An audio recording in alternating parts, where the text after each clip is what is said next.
Hey guys, this is a raw, unedited footage of me.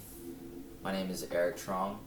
I'm 23 years old and I'm trying to find my way as a aspiring business owner. So basically what I want to do is online fitness coaching, whether that be basketball or personal training, because that's what I went to school for.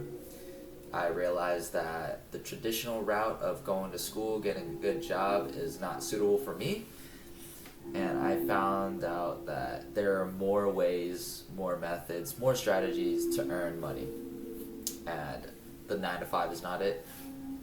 I've thought about it, I've pondered about it, I've had conflicting emotions for the past year or two. But yeah, so that's a little bit about me. And just to continue on that topic, I met up with a friend a year ago. I was looking for a fitness related job after graduating from Cal State Fullerton. So I graduated with a degree in kinesiology, which is exercise science, and strength and conditioning. So I wanted to be in the strength and conditioning world, the realm of working with athletes and, having aspirations to be like the strength and conditioning coach for the Lakers. That's what my Vietnamese relatives would say, but that's just not. I don't want to chase that path. I don't want to have to wait years and years and have a big network, like got to network all the time and then eventually get there. I want to prove myself individually, so then I could get into that space based on myself, not working for someone else. I don't want to be a fly on the wall. I want to have some sort of impact if I do get to that stage. But yeah, so I came to a friend of mine. He worked at a fitness studio, or not worked at. He still works at. It's a fitness studio. It's called Body Fit Training. So I came to him looking for some advice because I knew he was a small entrepreneur just starting up. And I just wanted some insight. I just wanted to pick his brain a bit because he's younger than me. He's 21 and I'm 23. And it seems like he's already locked into that road, that entrepreneur route. I don't want to say entrepreneurship because that has a bad stigma, but you get what I mean. Like that route, kind of like escaping the rat race, thinking of a better way to find money, scale your money infinitely, and that's what I wanted to do because I wanted to retire my parents. I want to be able to live comfortably, be financially free without having to worry about paying the bills all the time, week by week. And, I have a girlfriend, I have a little brother, and I want to be a role model for them. I want to be a clear, strong, masculine figure in the family, in the relationships that I have. Just so I set an example. I provide value as a man. It's not that it's a bad thing. It helps me. I view it as a good thing too because it helps me push for growth, and I get a sense of fulfillment that I'm able to, get 1% better each day, and just like be able to fulfill my purpose. I realize I'm talking a little monotone, so I'll try to change it up a bit. So I'm still pretty new to this long form thing. But yeah, growing up, so I'm Vietnamese, so I had Vietnamese immigrant parents who came from Vietnam to here, and they didn't know anything. So I didn't think too much of that as a kid. Growing up, it was a lot of clashing with cultural differences. At the house, like we didn't really understand each other because I went to school here in America, talked with English friends. Only time I would speak in Vietnamese would be at home with them. So it was just I wouldn't say culture shock. There was a bit of a learning curve when it comes to understanding both sides. Kind of felt like I was in the middle in this gray area. So I felt like a wanderer, a vagabond. I never really felt like I belonged to one side or another. Couldn't really connect with Vietnamese people because I lived in OC, Orange County in California, but I didn't really expose myself to Vietnamese people. There were maybe some in the past, but not like actual Vietnamese people. I didn't go to Vietnamese school. I didn't really expose myself to the language as much as I should have. But now growing up, I understand that it's an important part of who I am. I realize that I appreciate that because I hung out with my grandparents, and I would like to be able to speak to them fluently. So now I'm making that as a part of my effort in my 5-year plan, or the future goal is to learn Vietnamese more fluently and be able to communicate with them before they pass away, as well as my parents. And as well as Vietnamese friends. I want to be able to communicate at least 70% with like native Vietnamese speakers without them having to adjust their level for me, because I hate that. Yeah, I realize I'm pretty competitive too, because I really want to do the best I can in anything that I do. And I guess a lot of that has rubbed off on me because I played basketball in high school. So playing basketball taught me hard work, right? Everyone idolized Kobe, MJ, because they worked hard, or they were great at what they did. I liked Kobe especially because he's competitive, he's detail-oriented in everything he does, he's relentless and passionate. And that's what I kind of idolized. And it kind of gave me hope and something to look forward to as, a young kid. I idolized him because he represented what I was not at that time. I was young, I was socially awkward, I was shy, introverted, all these things. I wanted to be like Kobe in terms of like working hard, being like having charisma, having aura, and obviously that's just one example. There's many examples that the list could go on. But I had a bunch of role models who weren't in my immediate area that I try to emulate. I was born and raised mainly I was born in Orange County, but I was raised mainly in the Cathedral City area, so that's the Palm Springs area. So I hung out with with Hispanics and blacks, and not a lot of Asians in that area. I didn't go to Rancho Mirage or Palm Springs, so not a lot of white people. There was Hispanics and blacks.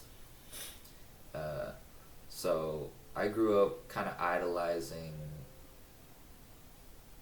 their behavior more in terms of like black people. Why? Because I don't want to make it like it's gonna get a little controversial. I don't really care, but I idolize black people because they were just so free.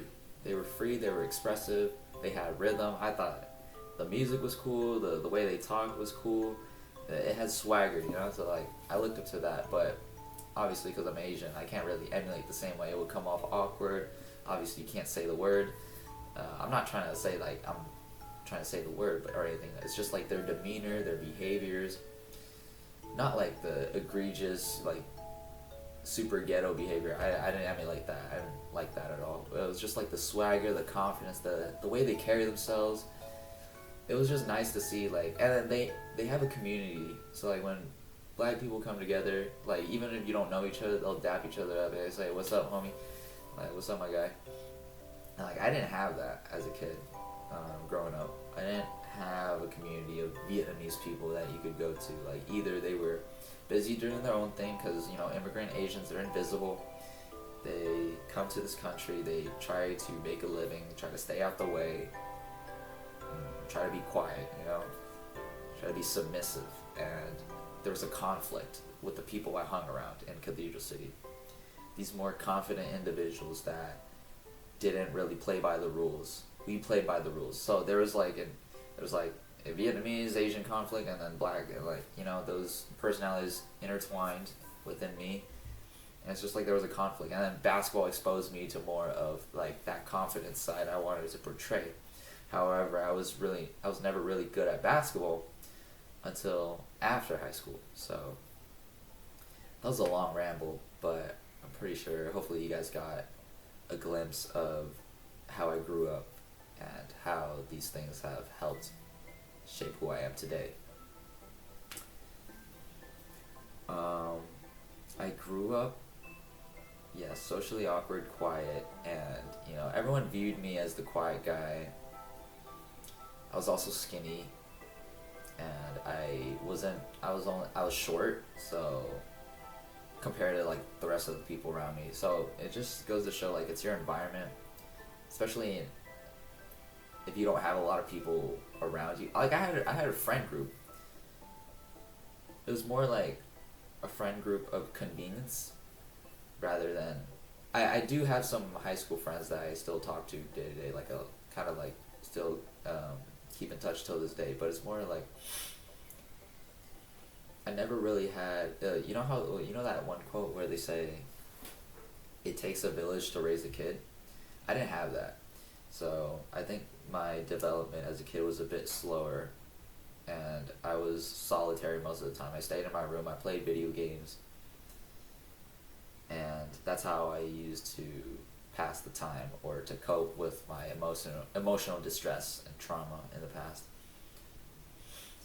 Yeah, I'm also gonna be a little bit vulnerable and say that as a kid too, because there was nobody around me, maybe because I moved around a lot too, so I didn't really have strong connections to people because I would always be on the move. We would because my parents would move businesses, they were trying to earn a living, and that's something I could get into later, but I don't want to discuss that. So as a kid, because of like kind of like home environment and just what I've been through, I moved a lot. I couldn't really connect with people. I had emotional distress because of that. I learned slow. I learned differently from most people would have seemed. I turned to video games because I wasn't allowed to go outside a lot or to go anywhere. And during my time in Cathedral City, I turned to video games. I turned to, unfortunately, porn, because that would give me comfort and satisfaction whenever a day was stressful. It would give me instant gratification. And I started idolizing these pictures and figures, and I started viewing women as like this sort of like fantasy, which is just like so like crazy. Like I cringe and I'm embarrassed to this day. Yeah, so video games, that, and just doing that every day, middle school, almost every day. I don't know, like yeah, every so often. It bled into high school, even a little bit in college, because I was still trying to fight off that porn addiction, which I'm not proud to bring up, but it's just a little embarrassing. But there was a mindset shift when COVID happened. That was when it was very rampant.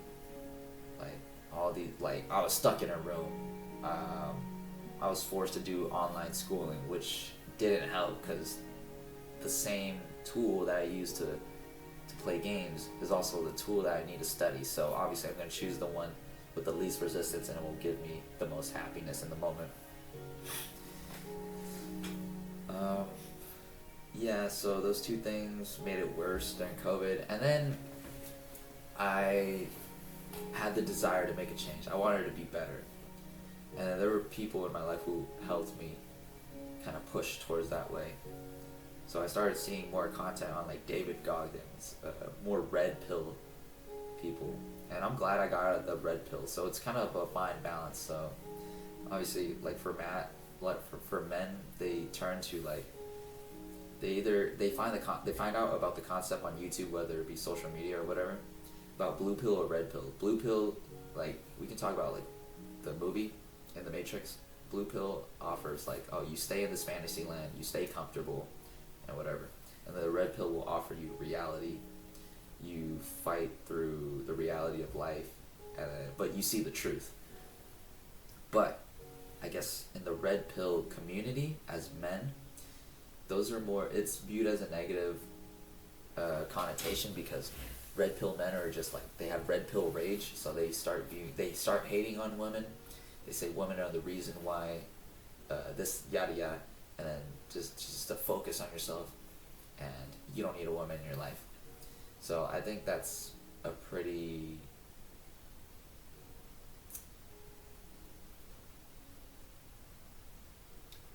think you're blowing it out of proportion, for lack of a better term, and that is not a mature way to handle things. You're still like, you think you're mature, but you're actually just a man child, like raging over women because you can't get some punani,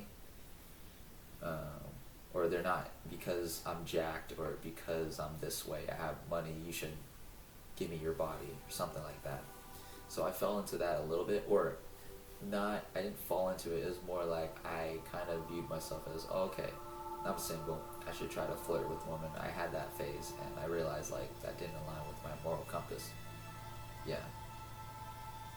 So my personal development came from just that inner voice in my head telling me like, this is wrong, or this isn't right.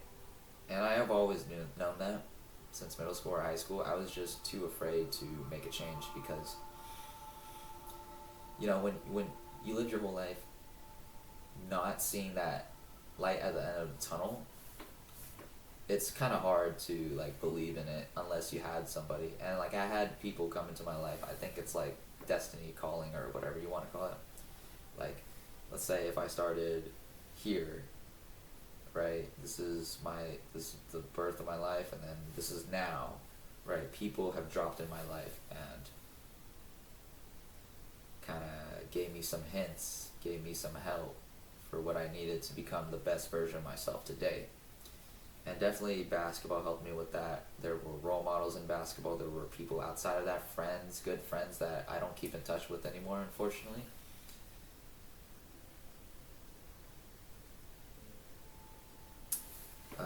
Yeah, so that's when my kind of journey started during COVID, when I had like my brain chemistry, where there was just a flip in the switch and it said, I need to stop being a loser, I need to stop being an incel, I need to stop being a little bitch, I gotta conquer my inner bitch. What I mean by that is like, stop being a bad human being, stop doing anything that doesn't align with your purpose, stop wasting your time on games and porn,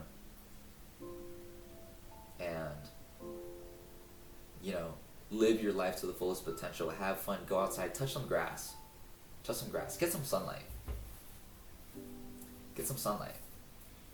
because I realized that once I started going outside, I felt much happier.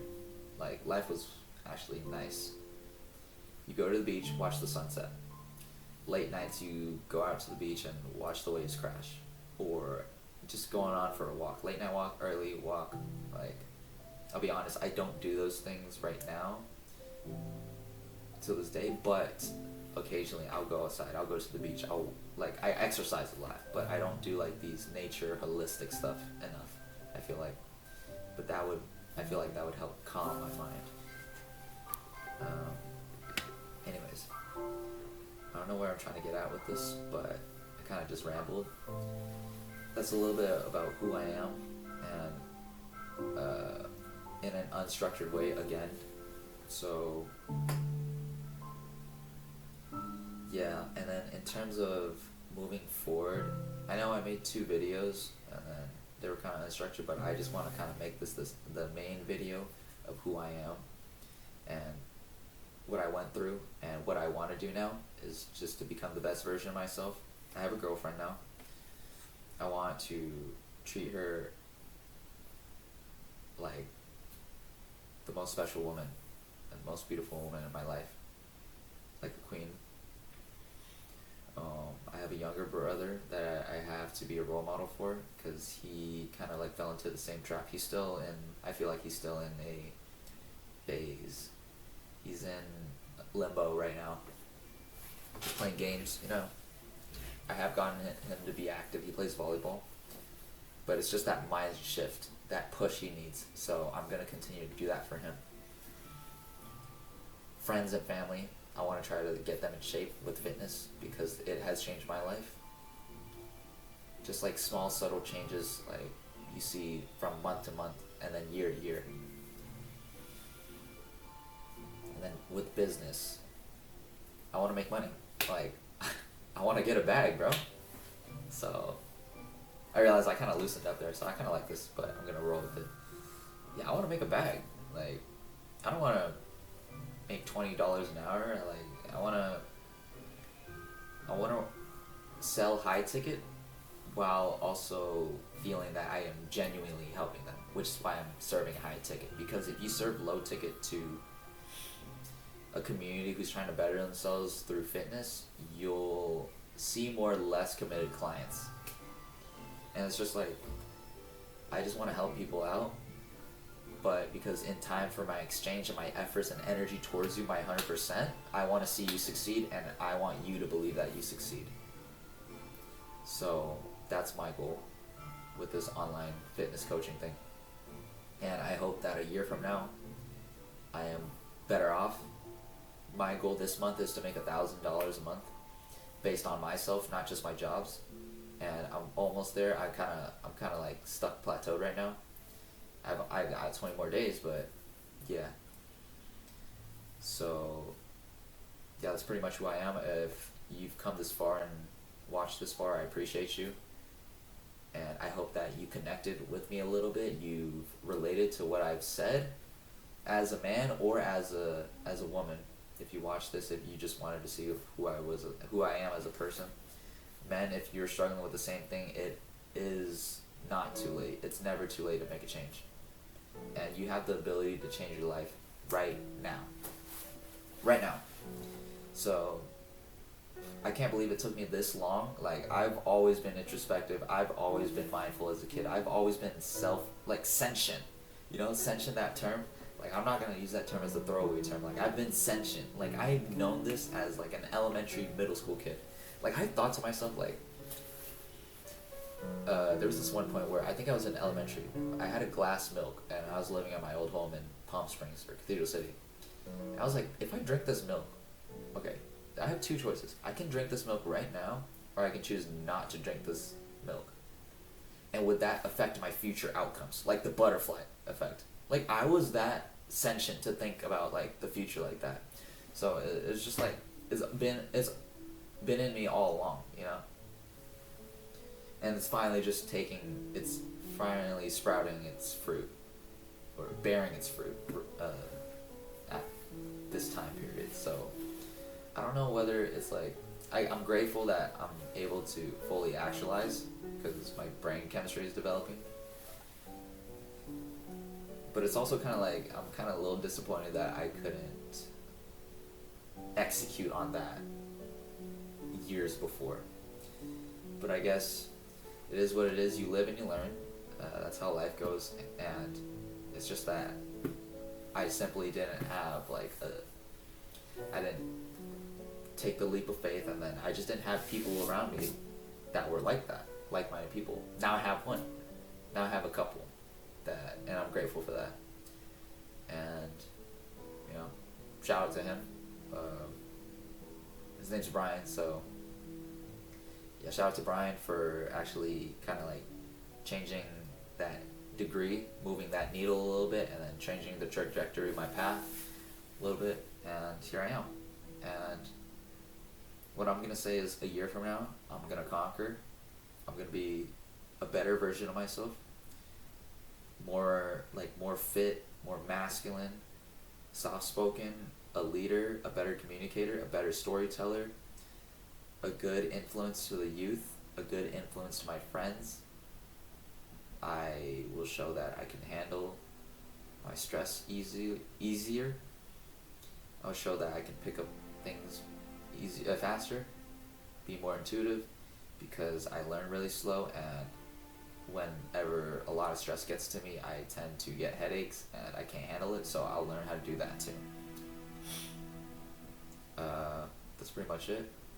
My name is Eric, and if you've watched this far, I appreciate you. And to you, Eric, for me, if you've watched this far, I would hope that in the next year, or like February 11th, 2026, that you're in a much better place for everyone and for yourself.